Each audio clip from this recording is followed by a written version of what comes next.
We're here with Austin and Ashley, and they're going to tell us a little bit about the video game that they are playing in Miss Kelly's social studies class. So, why don't you guys tell us a little bit about what the game is and how it works? Well, the game is all about the first settlers of America and what it was like to settle America and all the challenges and things that they faced trying to accomplish, settling towns like Jamestown. Okay, Austin? It's like about the first English colonies in America, and you have to survive and everything. Okay. These games, you guys obviously like them. We've been seeing a lot of the 8th graders playing them. You guys seem really engaged. Why is this type of learning more interesting or fun than some of the other different types of learning, traditional learning you've had?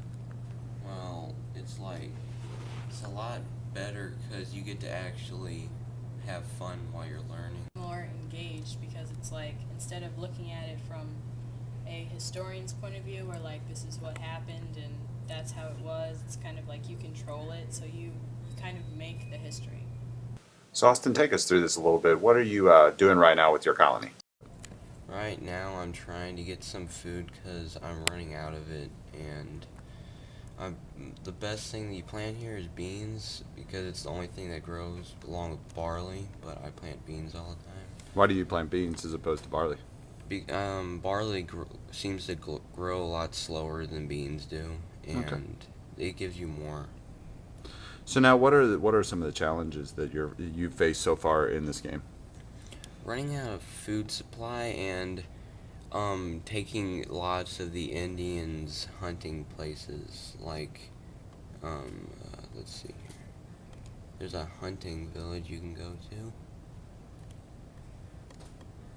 and if you take too much of this, the Indians will get mad at you, and then they'll try to attack you.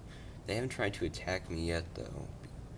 So basically, this game gives you historical challenges of the colonies and of settlements, and then kind of throws some different challenges based on the decisions you make. Yes.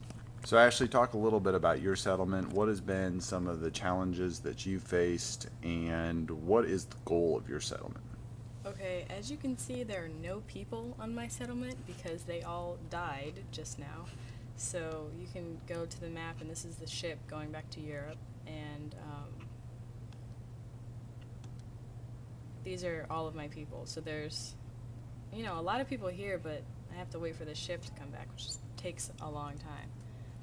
But the goal is pretty much to have a flourishing settlement and try to avoid like dying and not being successful, I guess. So I guess your settlement wasn't successful all that much, that last one. It wasn't. So how many times have you died, and what have you learned from early settlements? What was it? Was it easy? Was it hard? What did you learn from this game ultimately that will kind of help you as far as understanding the history of America? You really have to pay attention and be on your toes about everything. You can't slack off and not, go fishing or not keep up with the plants because, the people will die. And this is really the first time that my whole settlement has been wiped out. I've had a couple of people die, but I've never had, because see, I didn't plant anything in this field, so they were like out of food. So you're learning that planting crops is probably one of the keys to having successful settlement. Yeah, I should probably do that more often. All right, guys, thanks for sharing. Hopefully many more of your settlements will survive. Thanks a lot.